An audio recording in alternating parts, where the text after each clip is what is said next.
صلى الله عليه وسلم وعلى آله وأصحابه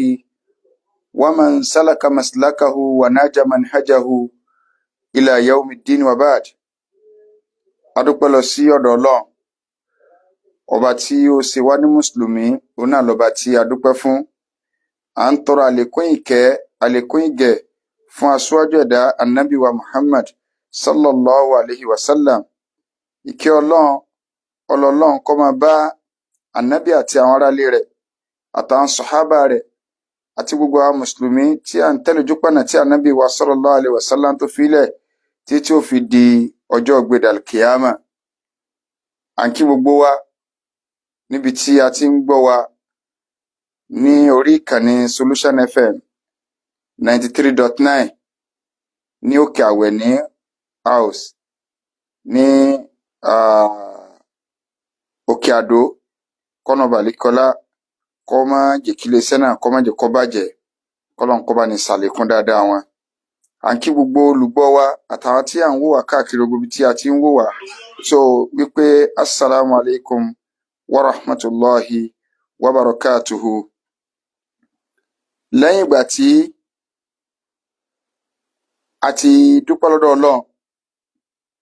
tá a tọrọ àlékún kí a ti gẹ̀ fún aṣíwájú ẹ̀dá Ànábì wa Muhammad sallallahu alaihi wasallam, ètò wa ní alẹ́ tòní gẹ́gẹ́ bí a ti ń bá ìtàn Ànábì wa Muhammad sallallahu alaihi wasallam tí a ti ń bá lọ lórí àwọn èyí tí àwọn èèyàn ń sọ ìsọkúsọ nípa rẹ̀. Níjẹjọ́ a sọ nípa àwọn ànábì, a sọ nípa ìtàn Ànábì wa Dawud alayhi salatu wassalam,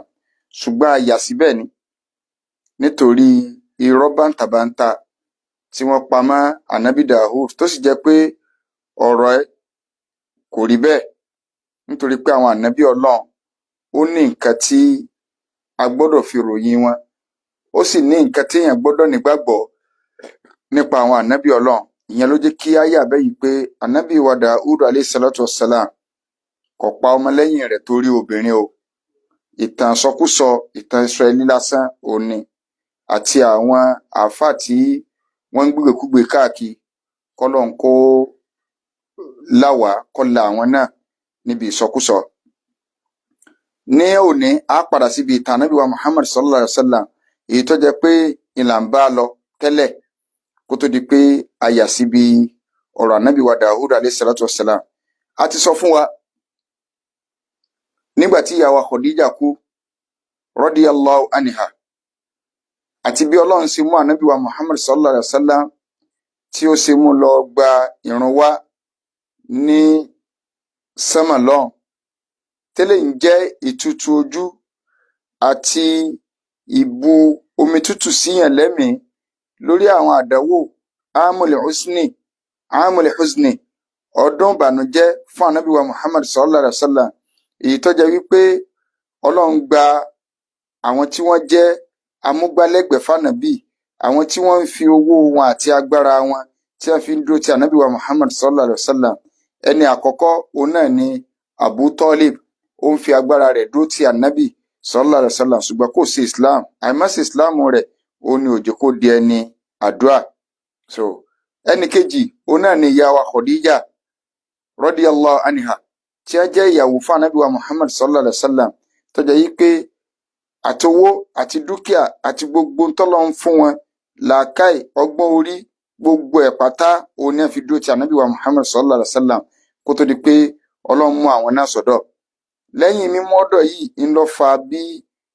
Ọlọ́run ti mú Ànábì wá rin ìrìn àjò ìmọ̀, èyí tí Ànábì wa Muhammad sallallahu alaihi wasallam tó ti lọ gba ìran wá. Ànábì tí wàá gbàrún dé ibẹ̀ yẹn la sọ dé níjẹ̀ẹ́dógún.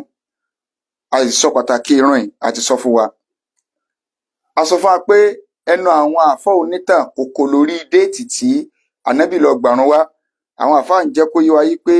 láàrin pé ó kù bíi ó dín lọ́dún méjì tánàbí ó kúrò nílùú Mẹ́kà lọ sílùú Mẹdínà, ó ní ọ̀rọ̀ àgbàrún wá ń lọ ṣẹlẹ̀. A sì mọ̀ wípé tọ́wá ló dín lọ́dún méjì yẹn yóò máa jẹ́ bíi ọdún ẹlẹ́ẹ̀kejìlá tí Ànábì wa Muhammad sallallahu alaihi wasallam tí ó ti bẹ̀rẹ̀ iṣẹ́ Ọlọ́run tọ́lọ́run ti gbé dé lójíṣẹ́ tó ń pé ó ti ń pọ́dún 12 nù kó tó di pé Ọlọ́run wá ní kí ó lọ gba ìran wá a ọkọ dè yẹn mọ́lẹ̀ bá ná. So lẹ́yìn eléyìí ànábì ti lọ gbàrún dé a sọ fún wa n tó kù ní sí ni pé kò síyàwó lọ́dọ̀ ànábì. Àwọn Yorùbá wá ní kò sápọ̀nlé fọba tí ò sí kíni o fọba tí ò lólórí. Inú tá a sì máa gbọ́ nínú ọ̀rọ̀ òun náà ni pé ànábì wa Muhammad sallallahu alaihi wasallam ìyàwó rẹ̀ ó níyàwó tó pọ̀ tó kọjá 4. À ń bọ̀ ń bi eléyìn àsìgbọ́dọ̀ clear rẹ̀. Bó wa ló ṣe jẹ́ ìyàwó alákọ̀ọ́kọ́ yìí ló lo odidi ọdún 10 pẹ̀lú ànábì sallallahu ó lo 25 years pẹ̀lú ànábì sallallahu alaihi wasallam 25 years òun ìyàwó Khadija lò pẹ̀lú ànábì tánàbí ọ̀fẹ́yàwó mi ilé ànábì marry at age of 25 tábà wá sí 25 mi mọ́ ó di 50 years ànábì lé 50 years òun ni ìyàwó Khadija kú kọ̀sẹ́lómi lọ́dọ̀ rẹ̀. Báwo wá ni ta níyàwó ẹlẹ́ẹ̀kejì báwo níyàwó ànábì ṣe wá di púpọ̀ a gbọ́dọ̀ ṣàlàyé rẹ̀. Àwọn ìyàwó méjì kan bẹ́ẹ̀ náà àwọn ìyàwó ànábì sallallahu alaihi wasallam tó jẹ́ yí pé Mẹ́kà ni fífẹ́ wọn ti wá. Mẹ́kà ìlú Mẹ́kà tá a bá sọ pé ìlú Mẹ́kà ó fi hàn yí pé ọdún 13 tọ́lọ́ ń gbà nàbí dé lójíṣẹ́ tánàbí ń jíṣẹ́ ní Mẹ́kà òun náà ni ọ̀rọ̀ tá à ń sọ ìṣẹ̀lẹ̀. So ẹni àkọ́kọ́ òun náà ni ìyàwó Aisha radiyallahu anha ìyá àgbà ìyá alálùbáríkà tó jẹ́ yí pé àwọn àfáà àbùkù tá à ń sọ̀rọ̀ wọn ò lè má fẹnu àtẹ́ kan ìyàwó Aisha nítorí gbogbo ẹni tó bá ti lè gba ìròrí Ṣíà yóò máa bú ìyàwó Aisha radiyallahu anha kọ́lọ́ balẹ̀kọ́lá kọ́ bá ní yọ́nú sí ìyá alálùbáríkà ìyá dáadáa ìyàwó Aisha radiyallahu anha. So lórí ètò iná pẹ̀lú gbọ́lọ́n a padà gbé ìtàn ìyàwó Aisha wà lódìdí àtàwọn ẹ̀kọ́ tá a rí nínú rẹ̀. So bóòlù ànábì ṣe fẹ́ ìyàwó Aisha mi ò ní lọ nú Sahih Bukhari torí pé àwọn ẹ̀tẹ̀ yẹn papọ̀ bí Bukhari ṣe gbé wá àìmọ́kẹ́ wọn tí wọ́n ń sọ pé kíbúlà mímọ́ làwọn ò ní wọ́n fi ń sọ pé ẹ̀wọ̀n nǹkan o kí Buhari máa sọ pé ànábì fẹ́ ìyàwó Aisha ní iye ọmọ Dubai ọwọ́ létí ní iye ọmọ Dubai sẹ́ẹ̀rí pé child abuse inú so àìmọ́kẹ́ òní inú tíra mi Ìmáàmù wa Ahmad rahimahullah wọ́n gbà wá báwo lànábì ṣe fẹ́ ìyàwó Aisha. Bákan náà tá bá lọ wọnú As-Siyar wal Maghazi so kì í tún ṣe Imam Bukhari lọkọ àtàìmọye tíra mi tó jẹ́ tíra tàn ọ̀rọ̀ tíra kíkó lẹ̀kọ́ la fẹ́ sọ yìí ṣùgbọ́n ká sọ̀tà ànábì kẹ́yìn tẹ́ ń gbọ́ wá ń lé kẹ́ ẹ mọ ìtàn tọ́lọ́run rán sí yín bó ṣe wà tẹ́ ẹ bá mọ ìtàn gidi wọn ó padà gbé pọ́ìsì ìtàn fún yín jẹ ìyẹn ni táwa wá after. So ìyá wa wọ́n ń pe arábìnrin kan ní ìyá wa Khawlat bintu Hakim Khawlatu bintu Hakim òun ni anabi sallallahu alaihi wasallam òun ló wá bá anabi wípé wà anabi dákun ìyàwó rẹ ti kú so ò ní níyàwó mi ni tó bá jẹ́ pé ọmọge ló ń wá inú ìlú wa yìí ọmọge kú wà tó bá sì jẹ́ wípé adélébọ̀ ni adélébọ̀ náà wà anabi wa ń bi léèrè pé ọmọge bíi ta ni adélébọ̀ bíi ta ni ọmọge bíi ta ni adélébọ̀ bíi ta ni ìyàwó ẹ̀ ní ẹ rí i pé ìgbà tánàbí rìnrìn àjò tó lọ gbàrún wá ó fi ẹ̀yìn pé kò sóbìn lọ́dọ̀ rẹ̀ jùlọ mọ́ wàá mú a sì ló mú bùrọ́kù wá ẹ̀sìn tánàbí gùn bó tiẹ̀ jẹ́ pé kì í ṣẹ̀sìn sotìbà ànábì ní ó tóbi ju ẹ̀sìn lọ àbí ó tóbi ju bá ká lọ ó kéré sẹ́sìn ó tóbi ju ìbáka lọ so ó sì kéré sí ẹ̀sìn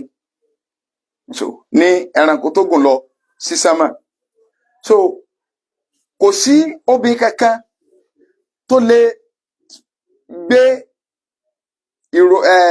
ìtutù sẹ́mi ànábì wà lẹ́ni tí ò lóbìn lọ́dọ̀ lẹ́yìn ìgbà tí ìyàwó Khadija ti kú. Ó tún lóun rìnrìn àjò àwọn èèyàn tó gbàgbọ́ pàtàkì jùlọ Abubakar Siddiq radiyallahu anhu kọ́lọ́ba ni yọ́nú sí. Arábìnrin wa ń wo gbogbo tí ń ṣẹlẹ̀, ànábì ó sáà máa jẹun, ànábì ó wà kò pọ́nyàn lé so ti báyìí kò pọ́nyàn lé rárá, odidi olórí kọ́mọ̀sóbìn lẹ́ẹ̀dẹ̀ rẹ̀ ló jẹ́ kí ìyá wa yóò lọ bá ànábì sallallahu alaihi wasallam pé Khawlatu bintu Hakim, ó ní ìwọ oṣù ọlọ́run ṣé ò ní fẹ́yàwó ni? Pé nílùú yìí ọmọge wà ńlẹ̀, adélébọ̀ sí wà ńlẹ̀. Ànábì wa bílẹ̀ pé ọmọge bíi ta ni o, adélébọ̀ bíi ta ni? Imam Muhammad ló pé tí mo ń sọ ìwà òkè tó sì Imam Bukhari o, màá sọ̀rọ̀ tí Imam Bukhari o. Arábìnrin ní ọmọge bíi Aisha tọjọ́ ọmọ olólùfẹ́ rẹ̀, adélébọ̀ bíi Sauda bintu Zamua. Sauda ni ó kú ti gbà Islam, ó ti tẹ̀lé wà nàbí, adélébọ̀ sí ni, kò sí lọ́kọ lọ́dọ̀, opó ni. Ànábì ní ọ̀dà lọ bá wọn méjèèjì sọ̀rọ̀, lọ bá wọn sọ̀rọ̀ kó o sì lọ bára lé wọn pé mo rán bó ti múrò rí wa. Kí ló fa ń tànàbì fi sọ bẹ́ẹ̀? Òun náà ni pé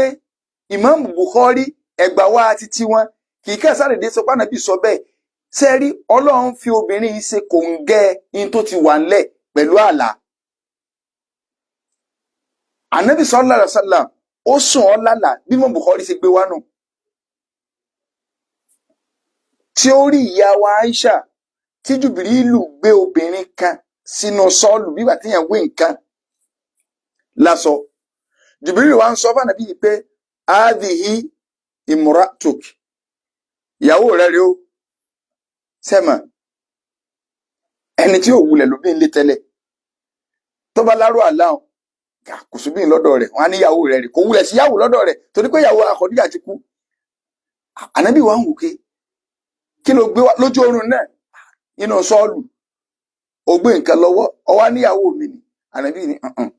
kọ́kọ́ bá ń síná. Ó fẹ́ pé èyí ń rajo òkun bẹ́rù majhul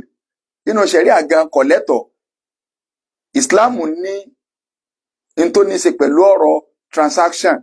ata ara, ó sì lófin tó dé. Nínú òfin ni pé èyí ń ra téèyàn ọ̀bà mọ̀ kó máa lọ ra ẹ̀gẹ́ inú ebè ké wọ́n á ní ẹwù àwọn ẹ̀gẹ́ bó ti dúró yìí lọ. Ìgbà kan ni o ọmọ rẹ̀ ó tóbi o ẹ rà á ní 70,000, wọ́n náà wàá kówó lẹ̀ ó wá fẹ́ máa wú ẹ̀gẹ́ ó wá ń wú mi ó di rondórondó ó wá pẹ́ ń tọ́rajà lọ́wọ́ rẹ̀ gbà ó mọ̀ wú àwọn kan wá ní bóyá àwọn àràrà ẹ̀gẹ́ nù pé tó tọ́ òkè sí àràrà tó wà nínú ẹ̀gẹ́ ni sórí bó ṣe pé kò lè mú o toró ti rajà tí ò lẹ́tọ̀. Ìsìláàmù sọ fún wa pé n tí èèyàn ò bá fojú rí èyàn ti kí ni o èyàn rà. Wọ́n pákéjì obìnrin kan fún wọn ní sísà kan wà Manchester ní gbé ó sì nice ó lẹ́sìn tẹ́ bá rí gan yín kan láìkẹ̀ so ẹlí bá sọ̀rọ̀ gan lórí fóònù ọwá ni ó sì pẹ́ ni ọwá ni mo nífẹ̀ẹ́ o ò rí báyìí o kì í ṣe pé ẹ sí fídíò kọ ẹ̀sìn kankan o ẹ wá parí ọ̀rọ̀ so ọwá fẹ́ ọwá di ìgbà tẹ́ ríra ọwá rí pé ẹnu ẹ̀ ga so ó ti di Juve Express inú o tí ẹ ti bọ̀ so ló fi jẹ́ wípé Ànábì níbi ẹ ṣe gbé wá ẹ̀kọ́ nù. Ànábì wa sọ fún Jùbìrìlù yìí pé ọya sí pàǹsí aṣọ lójú tó gbé lọ fáìdá ìyá àǹtí nígbà tí ó sì báyìí lọ́ba di ìwọ. Ànábì ní lọ́ba jẹ́ pé wà Aisha ni bánabi ṣe tajínù. Ànábì wa bẹ̀ lọ́n pé ní tí mo rí gbàǹfà àlùbáríkà sí. Ṣé ẹ sì mọ̀ pé àlá àwọn ànábì Ọlọ́run a ti sọrí lórí ètò yìí ìran àlá mẹ́ta ní ń bẹ. Àkọ́kọ́ a ní hadithu nafsi, ìntẹ̀yàn bá gbé sórí ẹ̀mí èèyàn lè fi lálàá. ìyẹn ò ní ìdájọ́ kankan. Àlá pín sí mẹ́ta, méje wọn scam ẹ lórí ọ̀rọ̀ àlá ká tó gbọ́ àti sọ́ọ́rí lérí ètò dáadáa tó gbọ́. Kò sí scam kankan, méje kẹ́yìn àfa kankan òfin kankan rú ọ lójú àbọ̀ wa ń lọ nítorí àlàdáàmù. Mẹ́ta làlá. Àkọ́kọ́ ni hadith nafs, n tó gbé sórí ẹ̀mí tó wà lórí ẹ̀mí ẹ tó o bá sùn tó o bá fi lálà ayé kankan ò sí ọ. Alápatà ni ọ tó o bá ti sùn yẹ lọ́ba rẹ lágbo ẹran, fámìlì kankan kọ́ ló sí ọ. N tó ń ṣe tó ń ṣe nìyẹn. Àrántí ẹ̀ ń pè hadith nafs nìyẹn. Ó mú gàrí agolo 3 sùn lálẹ́, bó ti wá ń sùn báyìí lọ́sàn ń bọ́ nódò lórí jù à. Mo sọ pé ayé ń ṣe ọ́ pé àwọn fámìlì rẹ̀ ní ilé ọkà àtayé ló ti lúwẹ̀ẹ́ lójú oorun. Gàrí agolo 3. So hadith nafsi nìyẹn. Ọmọ tó fẹ́ ṣe exam tí ń bá rẹ̀ nu họ́ọ̀lù tó wá ní ẹni tó bá ti dijú báyìí tó bá ti dijú báyìí òun kàn sáà ríra àwọn nu họ́ọ̀lù ní kí ló níwájú exam. Ayé ò lé ọkì hadith nafsi nu. Ẹlẹ́ẹ̀kejì òun ni tala'ubu shaitan.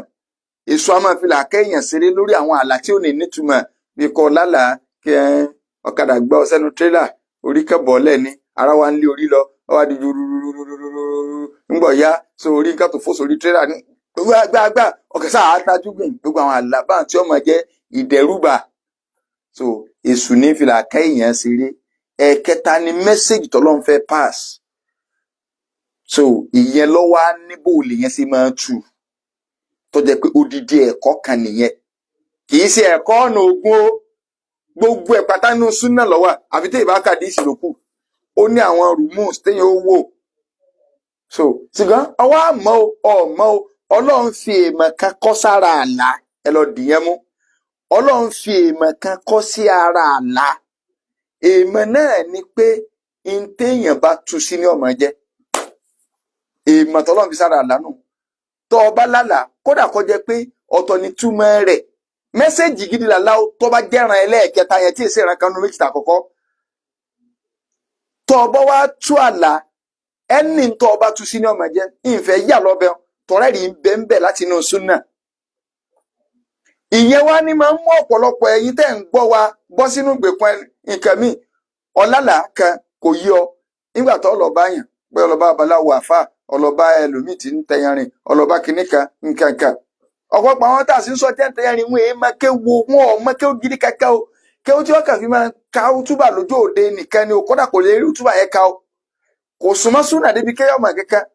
Ọwá ní bàbá ọwá sọ aláǹtọ́ wá ní ewu ńlá rè wájú yín. Ọjà yín ò jò náà. Àwọn ayé ti ṣe kí lórúkọ rẹ̀. Sẹ́ni ń tọ́ sọ. Ó ní ẹ ti wòra yín ràn ju. Nǹkan yẹn ṣẹlẹ̀ sí yàn. Tó bá wá ṣẹlẹ̀ sọ̀kún sọmọ pé o ti wo rẹ̀ ràn jù. Èèyàn ti bọ́nu páńpẹ́ téèyàn ò lè kú ń bẹ́ mọ́ nù. Yá mọ́ ni bàbá ríran èmi mo jìnnà sáwọn àgbàlagbà.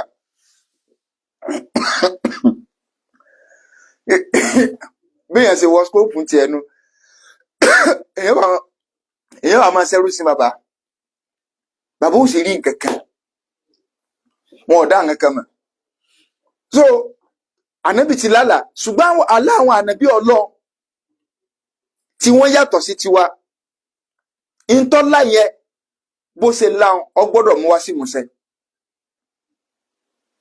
Táwọn ànábì Ọlọ́run bá lálàá pé àwọn fọ́yàn létí lójú oorun tí wọ́n èso mọ́ wọn tó bá dojú ayé wọn gbọ́dọ̀ gba ẹni wọn. Ìwọ gbọ́dọ̀ sọ fún wa pé ọlálàpọ̀ fẹ́nìkan létí lọ́wọ́ fọ́ létí ọ̀jẹ̀fọ́ ti padà o. Sẹ́wọ̀n pé ànábì ti lálàá pé wọ́n fi Aisha hàn òun. Wọ́n sọ fún òun pé Jùbìlì sọ fún òun pé ìyàwó ẹ̀ nì. Ànábì wà sí sọ kankan. Ìní ìyàwó Haúládé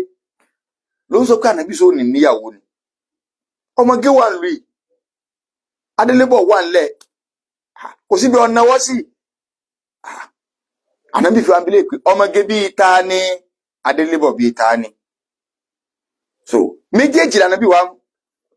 sallallahu alaihi wasallam ọwá ni ẹ̀bá lọ́ba ń bá méjì sọ̀rọ̀. Ìyá wa Khawla wọ́n gbéra dìde wọ́n lọ bá ìyá wa Aisha radiyallahu anha. Lọ́dún náà lọ́n ìyá wa Aisha wà ní ọmọ ọdún 6. Ṣe rí éèjì yẹn ni wọ́n ń dá wàhálà lẹ̀. gbogbo àwọn tí wọ́n ní ìtàn yóò rí bẹ́ẹ̀ child abuse ní àhínà ẹ̀wò ẹ̀mbẹ́ jẹ́ ká package Islam ká mọ̀ sọ pé ọdún 6 àníṣẹ́ ọmọ ọdún 6 àgbà náà ó ní làákàyè ọ̀gá olówúra ó fìgbàdì ju ẹlòmíì tí ń gbọ́ mi lọ tó ti fẹ́ bímọ inú rẹ̀ tán lọ. bẹ́ẹ̀ máa rẹ́rù mi gan tó ti fẹ́ bímọ inú rẹ̀ tán ẹ̀ máa wò báyìí pé ilẹ̀ jágbe máa yín ni lẹ́sẹ̀ á rí jáújáú báyìí. so nígbà náà ẹ̀gbọ́n tánàbí gan sọ ni alánàbí Ádámù alayhi salatu wassalam tọ́lọ̀ ń fọwọ́ ara rẹ̀ dá ìntànàbí sọ fún wa ni pé 60 feet ló fi ga. ẹ wo 60 feet ṣe kò ju 2 story building lọ ni àbí ẹ jẹ́ ń lọ correct English a story building torí alájà méjì ò ní story building tí máa ń sọ pé 2 story building ó ti di alájà mẹ́ta nù ṣé kò ju gíga 60 feet dáhùn sọ ṣé kò ju lé alájà méjì lọ. so àdínkù báyìí ni tí ẹ bá ń sọ̀rọ̀ ń pa ayé ìgbà náà mọ́wọ́ èjì wọ́n sọ nínú àwọn tó ti lọ pé ọmọ ọdún 5 lẹ́lòmíì wà tó ti há Quran tẹ̀ sọmọ ọdún 5 ti sìn tí ò tí tọrọ ò tí dà lẹ́nu rẹ̀. so ẹ má rò bá ẹlẹ́ẹ̀kejì òun ni pé Áfíríkà làwà wà a máa ń rán bì so ti báyìí Áfíríkà làwà a máa ń rán bì so gbogbo nǹkan la fi rán àrán adìẹ wa náà rán ẹ rí i pé àwọn adìẹ àgíríkì wọn tóbi ẹ wà àwọn adìẹ wa bẹ́ẹ̀ ṣe rí ṣóyà adìẹ olóṣù 6 àti ẹmásáré bọ́ ní ìṣàbùsù 3 àbùsù 4 kan ẹ wo bẹ́ẹ̀ sì tóbi tó ẹ wo àwọn adìẹ ti yín bó ṣe rí ẹ wo ẹran wa bó ṣe rí ápù wa tí ń kó wa ọ̀ràn gbogbo nǹkan wa lọ́rán so ìyẹn náà ni ó gbé ẹ wà máa rí àwọn ẹlòmíràn wà máa ro níròòrú ríran náà wọ́n ń sọ̀rọ̀ ayé ìjọ ó ti ń gbé wá sí ti bí so ti rẹ̀ so wọ́n lọ bá ìyàwó ẹ̀ṣẹ̀ èmi ọmọ tí ń tin ní kí n máa mọ̀ ìwọ ní kọ̀kọ́ sọ fún mo fẹ́ lọ bóbi rẹ̀ ó wá lọ bá Umu Ruman tó jẹ́ ìyàwó Aisha so pé báyìí ànábì rán mi sí yín oore ńlá lọ́mọ wọlé ti lé yín wáyé wọ́n lóore kí ni ànábì lọ rán mi sí yín pé kí wọ́n á bá yín bọ́ ọmọ kí wọ́n á bò ń bá yín sọ̀rọ̀ lórí ọmọ yín Aisha Umu Ruman ní Umu Ruman ọba ní ẹjẹ́ àpè bàbá rẹ̀ wọ́n bá pe Abubakar arábìnrin bá na ọ̀rọ̀ ń bẹ̀ bá Abubakar ní oore ńlá lọ́jọ́ ń tòótọ́ ṣùgbọ́n ṣé Aisha lẹ́tọ̀ọ́ sànàbí sà torí pé ọ̀rẹ́ lè ní àti ànàbí bí ọmọ náà ló ṣe jẹ́ sànàbí bí ọmọ ìyàwó Khawla bintu Hakim tó ń jẹ́ messenger of love láàrin ànàbí àtàwọn ìyàwó rẹ̀ tá à ń dákọ̀ ìyàwó méjèèjì ìyàwó Aisha radiyallahu anha àti ìyàwó Sauda arábìnrin bá ní ọ̀dà mo ti gbọ́ ló wá padà lọ bá nàbí pé nígbà tí mo rọra Abubakar ń tọ́ sọ ni pé òkè ọmọ ìyá rẹ̀ náà ní Aisha pé ọmọ ìyá rẹ̀ náà ní tó pé sósì lẹ́tọ̀ ọbẹ̀ bí ìbéèrè ànábì ní sọ fún wípé kí n fẹ́ Aisha halali ni èmi àti ẹni jọjọ́ rẹ̀ ń tòótọ́ ṣùgbọ́n kí n fẹ́ halali ni ọmọ ìyá ẹ̀sìn ni kì í sọmọ ìyá bíbí torí èmi kọ́ bàbá rẹ̀ sẹ́mọ̀ kò yẹ Abubakar ni arábìnrin tó wá padà lọ pé mo ti lọ bí ẹ̀rẹ̀ lọ́wọ́ ànábì o ànábì sọ báyìí Abubakar ni ó ti dàbà Umu Ruman wá ní ẹ̀wà o mo gbọ́ wípé tàbí ọ̀rọ̀ kan ti dọ́dọ̀ mi tí wọ́n ní Mut'im ibnu Adi ó ti wà ńlẹ̀ o lórí ọ̀rọ̀ Aisha tó wá sọ fún mi pé òun fẹ́ Aisha fún ọmọ òun ẹ máa wọ àwọn ìyá rẹ̀ ó fẹ́ pé obìnrin náà ní ọkọ yọ gbọ́ tẹ́tí bó ti wà tipẹ́ náà so àwọn náà wọ́n kọ́ máa ń mọ̀ ṣùgbọ́n wọ́n dẹ mọ́ tó dájú mọ̀ kójú àwọn ọkùnrin le nígbà tí ọba sọ wá kẹlẹ̀ ní abẹ́ àmọ́ rí nǹkan àmọ́ sẹ́yìn irọ́ ni olùsáré ti ń gba nǹkan tẹ́lẹ̀ o. nígbà tí kására tó sọ kí ní báyìí mo ní sẹ́yìn òní kálọ̀ rẹ̀ àbá rẹ̀ gbọ́dọ̀ gbẹ́rọ́ nípa o. dẹ̀mọ̀rọ̀ ẹ̀yin nà ọlọ́run ẹ̀yin umu mo ní bo sẹ́yìn lẹ́yìn òní kálọ̀ rẹ̀ ó ti mẹ́ni ti lé lọ́dún kan o. tí sọ kí mo wọ̀rí nígbà orí rẹ̀ bá wálé àmọ́ bá ti sọ. Umaru máa wá sọ pé ọ̀dọ̀ ẹ̀rọ kí ọ̀rọ̀ bíi Abubakar ní kò sí wàhálà jẹ́ ń lọ fúnra mi. ojú àwọn làwọn fi gbọbẹ̀ Abubakar bá lọ sí ilé ọ̀dọ̀ Mutim buna Adi nígbà òde bẹ́ẹ̀ ọba ìyàwó rẹ̀ ń bẹ ìyàwó Mutim bá sọ pé wọn ọmọ níta Abubakar bá wà o ọba ní ọgá o Abubakar à ń gbọ́ pé ó fẹ́ máa fi ọmọ rẹ̀ Aisha lọ wá pé kó afẹ́ fọmọ wa mo rò pé skóòpù tí bàbá ń lọ fún ìyàlẹ́nu kèfèrí sí ní bàbá ṣùgbọ́n ọmọ wọn ti gbà Islam. mo sáwọn pa ìdí àbúkú tó fẹ́ lò náà ni pé tọmọ rẹ bá ti fi ọmọ wa ó fẹ́ fi wọ́ ọkọ mi wọnú Islam rìn yàbí ó fẹ́ fi wọ́ ọ nẹ́sìn yín ẹ fẹ́ fi yẹn skóòpù wa. Abubakar ní níbo kò sọ̀rọ̀ ń bẹ́ẹ̀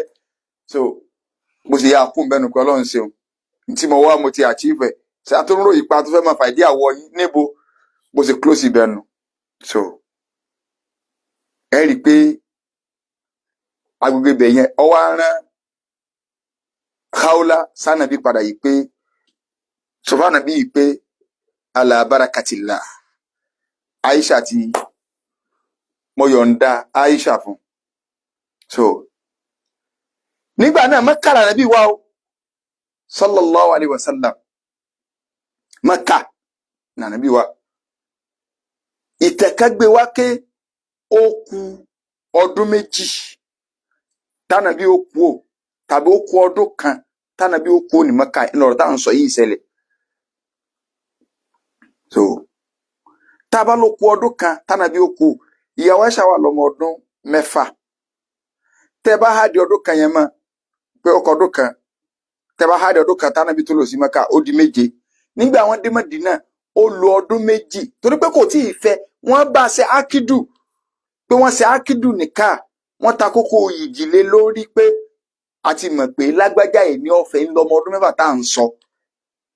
pé ó ti lọ́kọ báyìí kì í ṣe pé ó ti wọlé.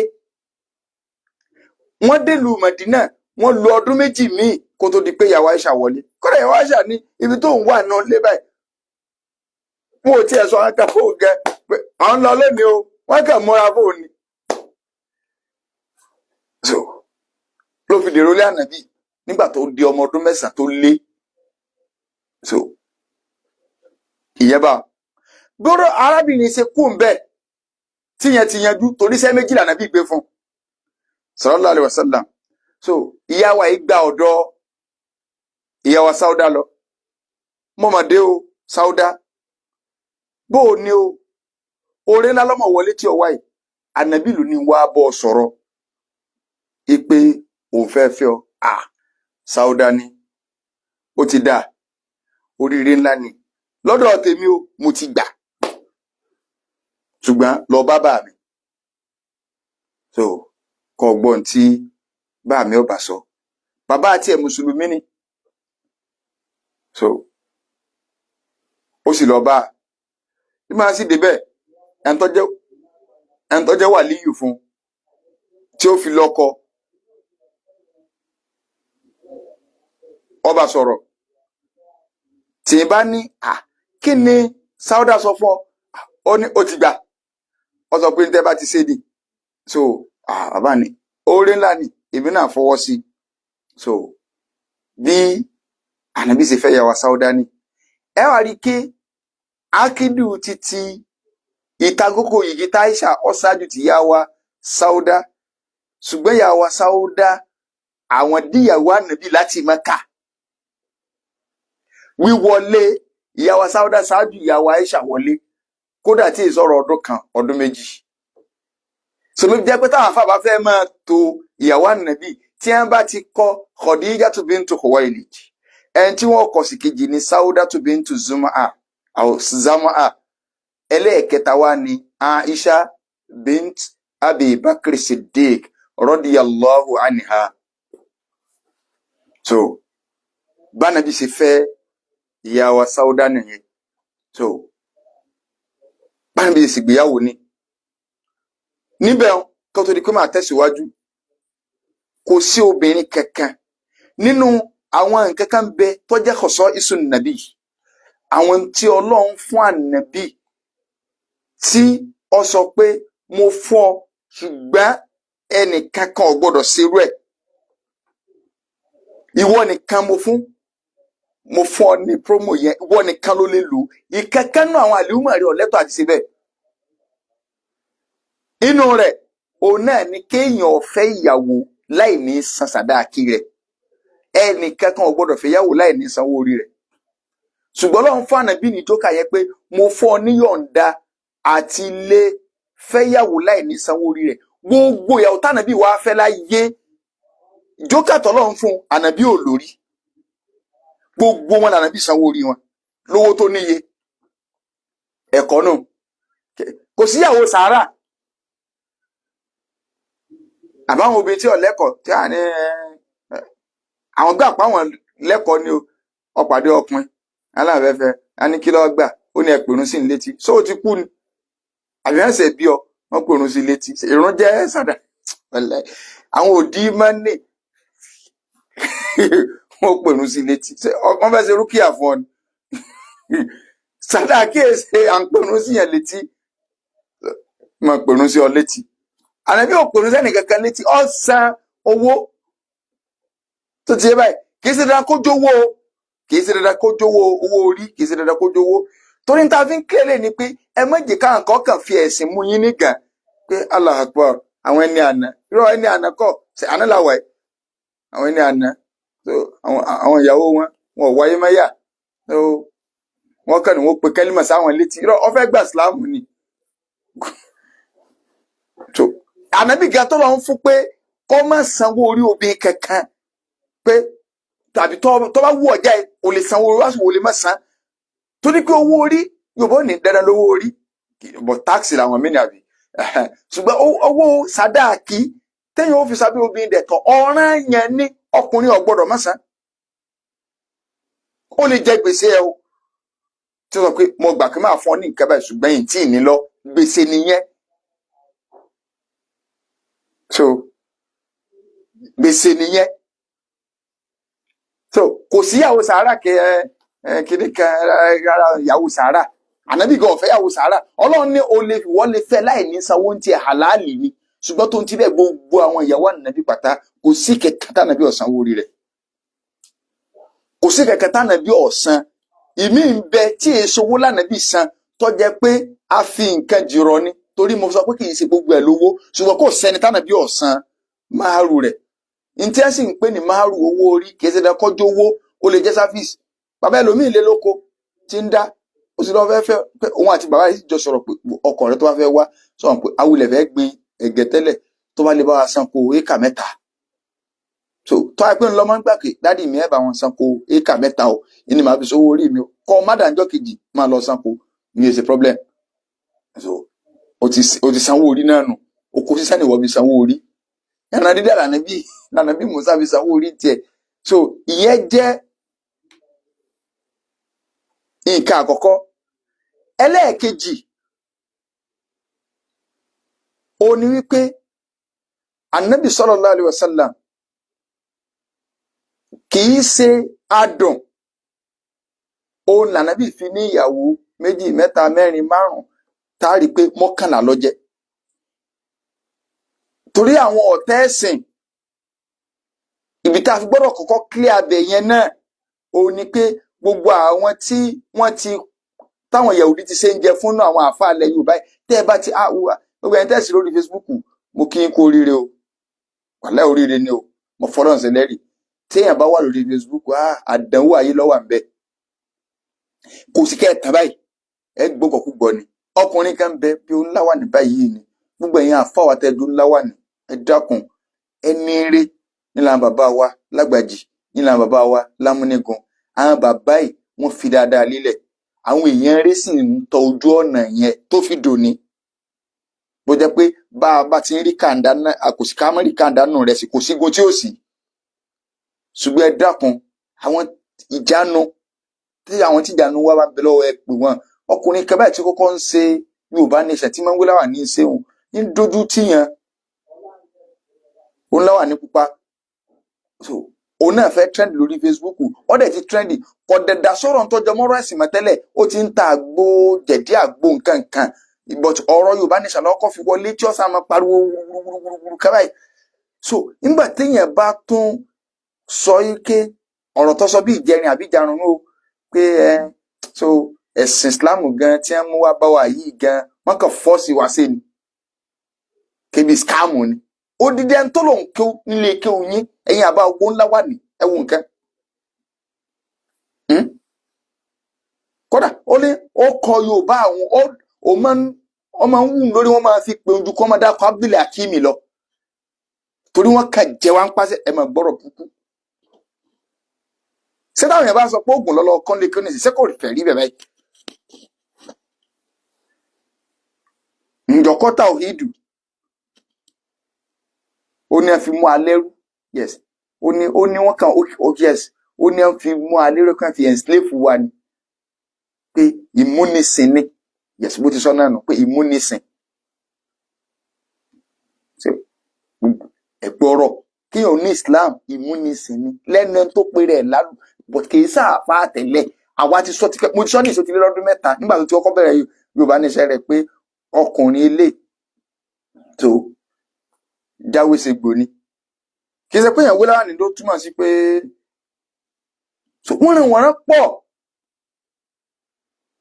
tó ráwọn èèyàn tó máa rí nǹkan míìkà táwọn orientalist àwọn alimustashirikun alladhina darasu lugata al-arabiyya liyakunu a'da'an lil-islam wa ahlihi àwọn tó jẹ́ yí pé wọ́n lọ kẹ́kọ̀ọ́ ẹ̀sìn wọ́n lọ kọ́ èdè Lárúbáwá nítorí kí wọ́n lè bá fi jọ́ta fún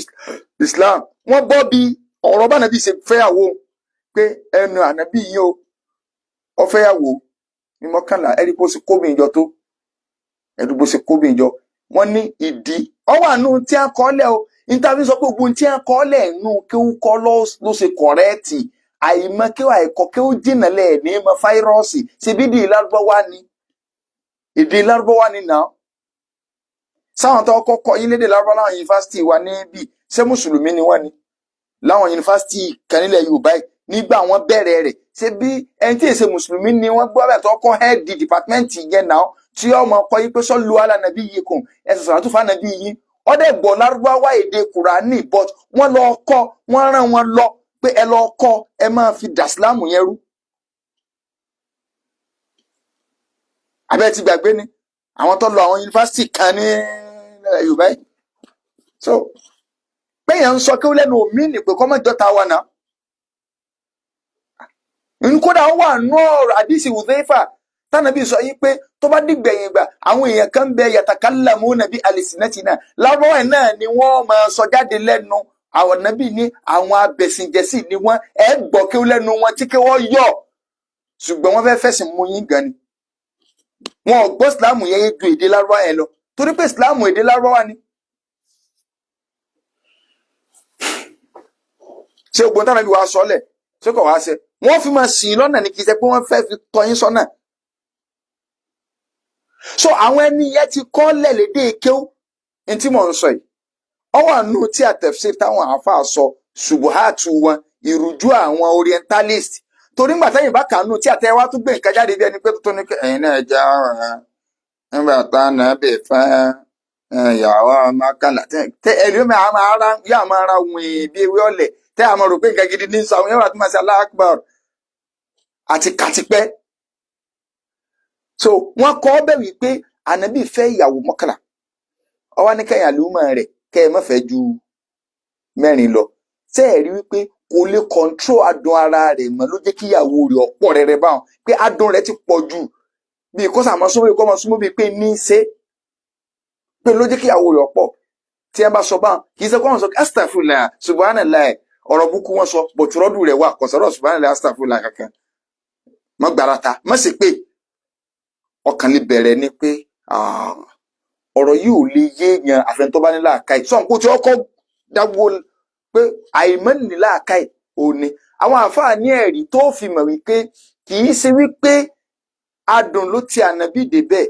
èèyàn jẹ́ ọ̀dọ́ 25 years nígbà tí ó fẹ́ ìyàwó alákọ̀ọ́kọ́ ó fẹ́ ya 50 years tó sì jẹ́ pé kó tó di pọ́lọ́ ń gbèdé lójíṣẹ́ ẹni àpọ́nlé nílùú Mẹ́kà ẹni àpọ́nlé gbogbo ara Mẹ́kà ní ẹnláìkẹ wọ́n dá nǹkan jọ sí lọ́dọ̀ kò síbi tó náwó sí tí wọ́n ní fún lọ́mọ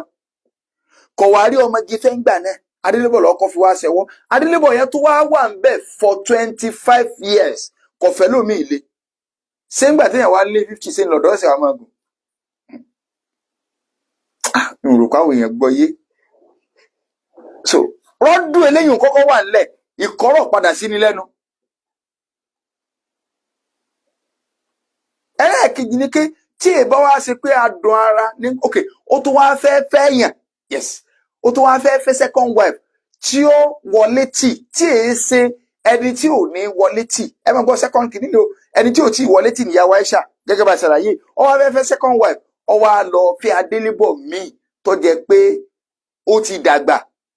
òun gẹ́ ti lé 50 títí wo 60 lọ́ọ̀kan kó bá bọ́wọ́ ló tún wá lọ fẹ́ so ṣé adùnnú àwọn gbogbo àwọn ìyàwó ń lọ lẹ́yìn Aisha nìkan lọ́jọ́ lọ́mọge gbogbo àwọn yòókù Adélébọ̀ ni wọ́n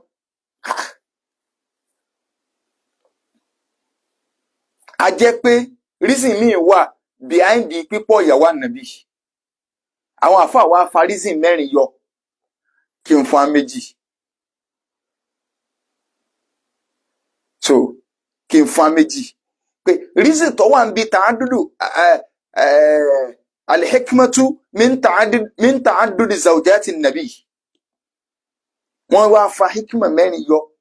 àkọ́kọ́ hikmatun ta'limiyya ẹ̀kejì hikmatun siyasiyya ẹ̀kẹta hikmatun tashri'iyya ẹ̀kẹrin hikmatun ijtima'iyya mẹ́rẹ̀ẹ̀rin nu àwọn reason wà behind there onu àkọ́kọ́ a ní educational reason tó jẹ́ pé purpose yẹn ni pé ká lè bá fi kínú ilé ànábì ò lè bá jẹ́nu ilé ẹ̀kọ́ Ọlọ́run ò ṣe torí pé ẹ̀kọ́ tẹ́ẹ̀rì kọ́ pẹ̀lú bóbi ṣe pọ̀ lọ́dọ̀ rẹ̀ ó yàtọ̀ sí irú rẹ̀ ẹ̀kọ́ gbogbo ayé ni ìtẹ́ẹ̀rí lọ́dọ̀ ìyá ìṣàkọlẹ̀ bá lọ́dọ̀ ìyá wa Hafsa gbogbo ẹ̀kọ́ làwọn sàhábà kójọ tó dodidi ìmọ̀ yìí Umu Salama lè sọ pé nǹkan báyìí ló ṣe ń gbà tó wà lọ́dọ̀ mi sàbẹ̀lẹ̀ wọn hàǹgẹ̀ kọ̀ǹdíṣà kan lójó ṣe ń gbà tó wà lọ́dọ̀ rẹ̀ kọ̀ǹdíṣà kan lójó ṣe tọ̀dọ̀ Aisha ó wá di pé gbogbo ẹ̀ wá di táwa fi ń ṣàyé ẹni tí ó ṣàǹfààní fáyé táwọn èèyàn ò rí nǹkan mú kò gbọ́ irú rẹ̀ ọ̀gbọ́dọ̀ jẹ́ lẹ́yọ̀ kan náà.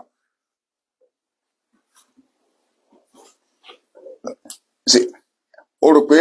lásán ni Ọlọ́run ṣe nǹkan yẹn lẹ́tọ̀ sọ́mọ̀ pé hikima pọ̀ ń bẹ so o ò lè lé wisdom yẹn bá láíláí ẹni tó bá wà ní system yẹn ni ó mọ̀ so ìyẹn bá ìmí ń bẹ̀rẹ̀ tó jẹ́ yí pé Ọlọ́run gangan ló fẹ́ fi pa òfin rẹ̀ tàbí fẹ́ fi establish òfin kan tó yẹ kí fún Ọlọ́run sọ pé ọ̀yá lọ sílé ọ̀yá lọ sílé gẹ́gẹ́ bí irú ìyàwó Zainabu bintu Jahsh fún Ọlọ́run lọ sọ pé ọ̀yá ànábì lọ fẹ́ Zainabu Kùránì clear rẹ̀ torí mo fẹ́ fi pa ká sọ ọmọ tí èso ọmọ ẹni ká sọdọ̀ ọmọ Zaidu tó sọdọ̀ ọmọ rẹ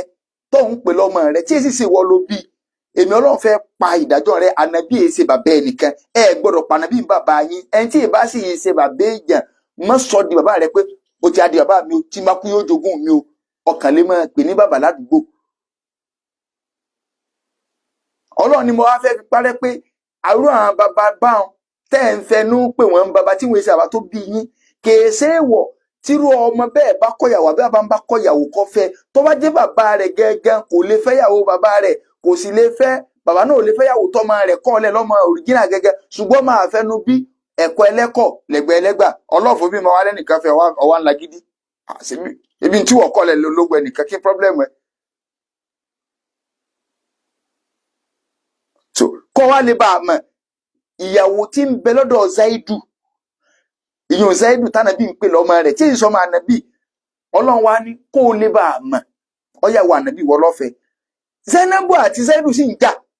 ànàbí náà ni ó sì kẹjọ wá bá, tọ́wọ́ ti á bá ànàbí, Ọlọ́run sọ fún ànàbí pé ọ̀fẹ́ wọ lọ́fẹ̀ẹ́ Zainabu, ànàbí wọn kà ayé ọ̀sọ́ mi lẹ́nu pé mo fẹ́ yàwó ọmọ mi, Ọlọ́run wá ń wò ó náà. Tẹ́ bá ti wá ní misunderstanding, ànàbí àmọ́ sọ fún Zaidu pé mọ́jẹ́ rí kọ́kọ́ Zainabu, ànàbí sáwọ́ pé tí ọba kọ̀ bó ní kù ṣe fẹ́. Ó dẹ̀ ti sún Zaidu ọ̀nà mẹ́ta kwàsí ànàbí Zaidu mẹ́jẹ̀ ń bọ́ ọjà Zainabu ọ̀gbọ́dọ̀ kọ́ mọ́ mánéjì ẹ̀ ní o. Zaidu ọmọ ní tánàbí fi ń sọ, Ọlọ́run wà nàbí rẹ̀ pé mọ̀ ń sọ pé wọ́n ló ṣe nǹkan, ọwọ́ ń dọ́gbọ́n pé inú lẹ́lẹ̀ ti sún àwọn méjèèjì kátàdọ̀gì náà jọ ń gbé. Ọlọ́run kàràn Júbìrì ní bóyá lọ sọ di Kùránì táwọn èèyàn mọ̀ ká, tó bá ti di Kùránì ànàbí ò tó yí mọ́. lọ́lọ́run sọ yí pé falamma qada Zaidu minha wataran, nígbà Zaidu ti parí àsìkò tí ó lò pẹ̀lú Zainabu wọ́n ló mú dó ń bẹ̀ zawwajnakaha látòkè sẹ́mọ̀ ọ̀yá èmi Ọlọ́run ni wàlíyù lọ́ máa fẹ́, kò ní di wàhálà kankan, má gbẹ̀yìn lọ́dọ̀ àbá kankan o, ó ti dìyàwó ẹ̀, bóyá wà á takò fún mi.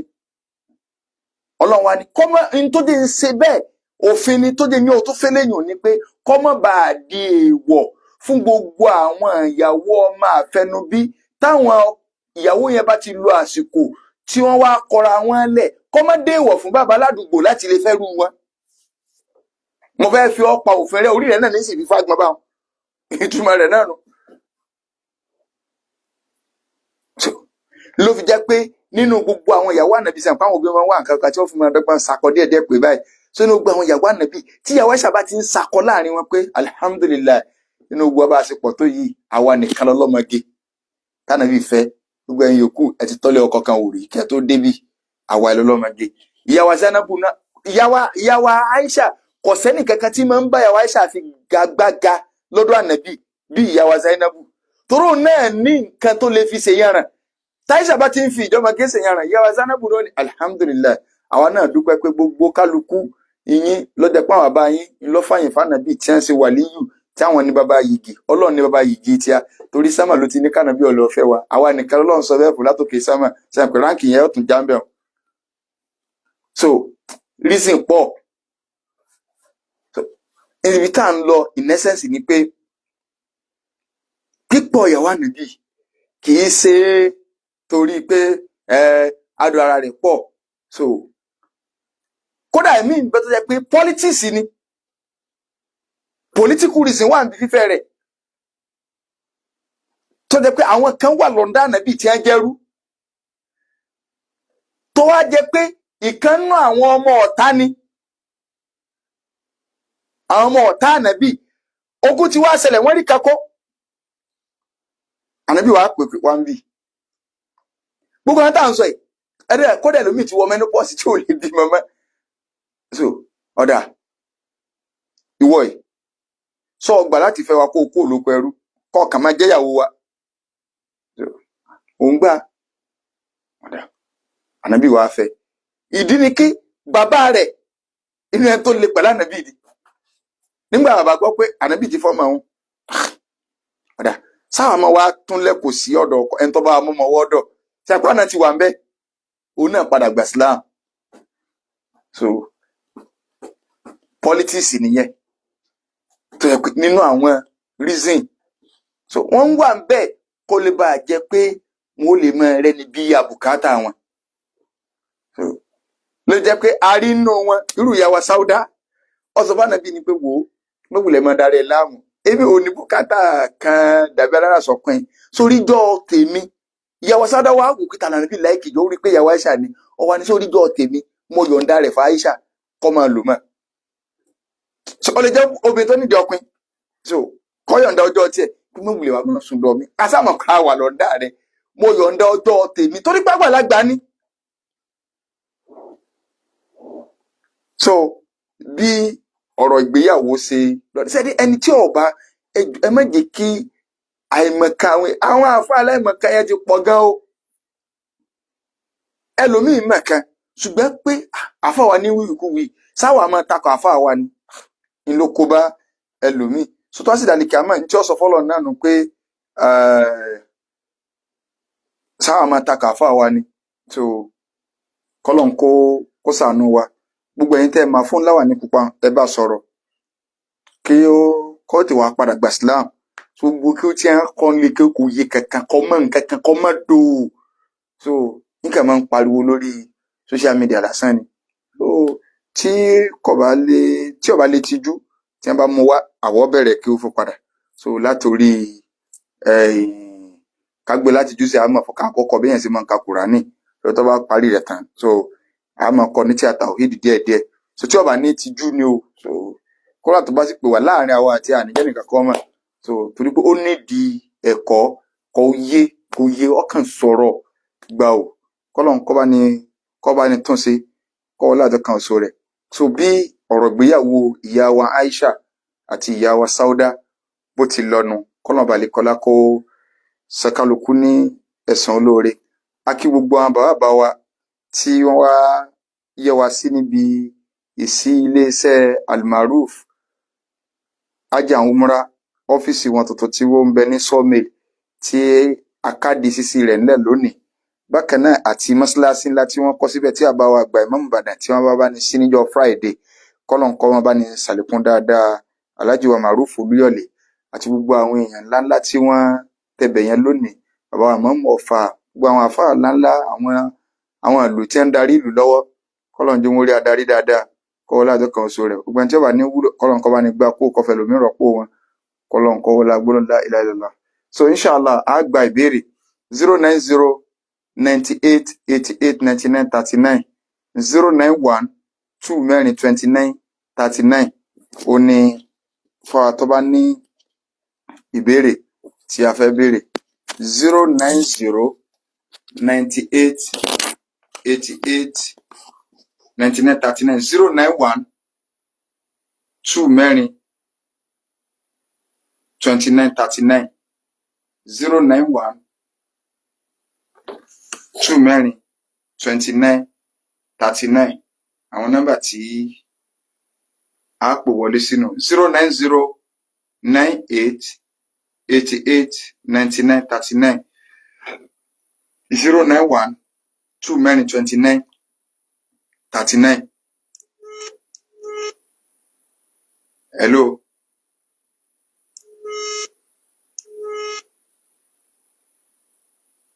Zero 91 222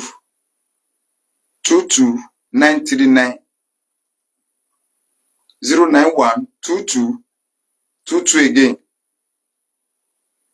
2939 tàbí 09098889939 so hello so okay nọ́mbà mi tí a lè pè ọ̀nà pé yẹn ní pọ́blẹ́mù díẹ̀ 09044 ká gbọ́ nọ́mbà ilé dáadáa 09044 22 2939 09044 22 2939 so ọ̀nà pé nọ́mbà tí ó wọlé lálẹ́ náà. Hello 09044 22 wa alaikum salam 09044 22 2939 náà hello náà à ń gbọ́ yín náà.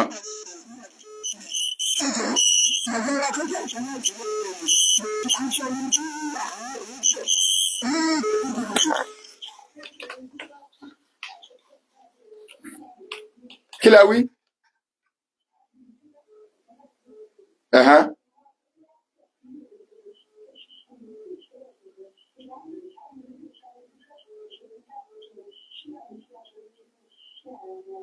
Ok,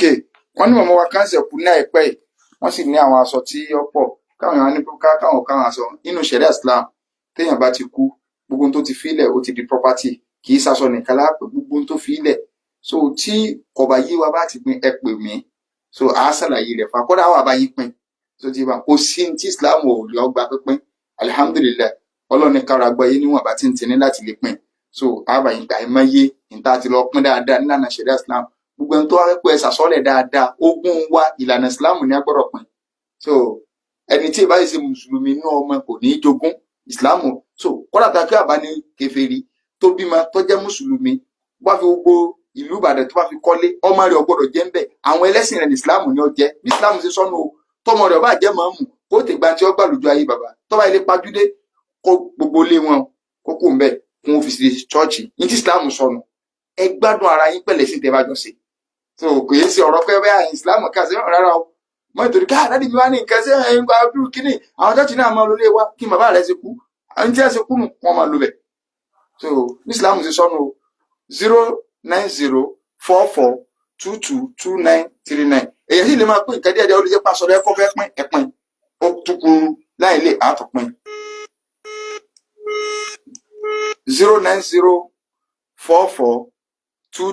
09044222939. Hello ẹgbẹ́ kìíní kò lẹ́gbẹ̀ẹ́ rédíò wa alaikum salam alama mi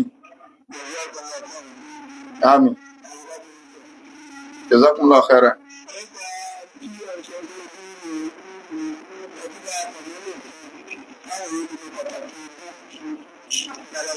àti sọ̀rọ̀ ogún pín náà rí bí so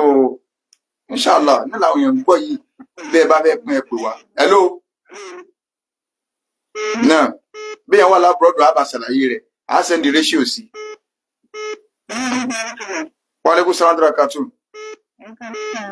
yes náà alama mi náà ẹni ọlọ́mọ látàmúlòkọ so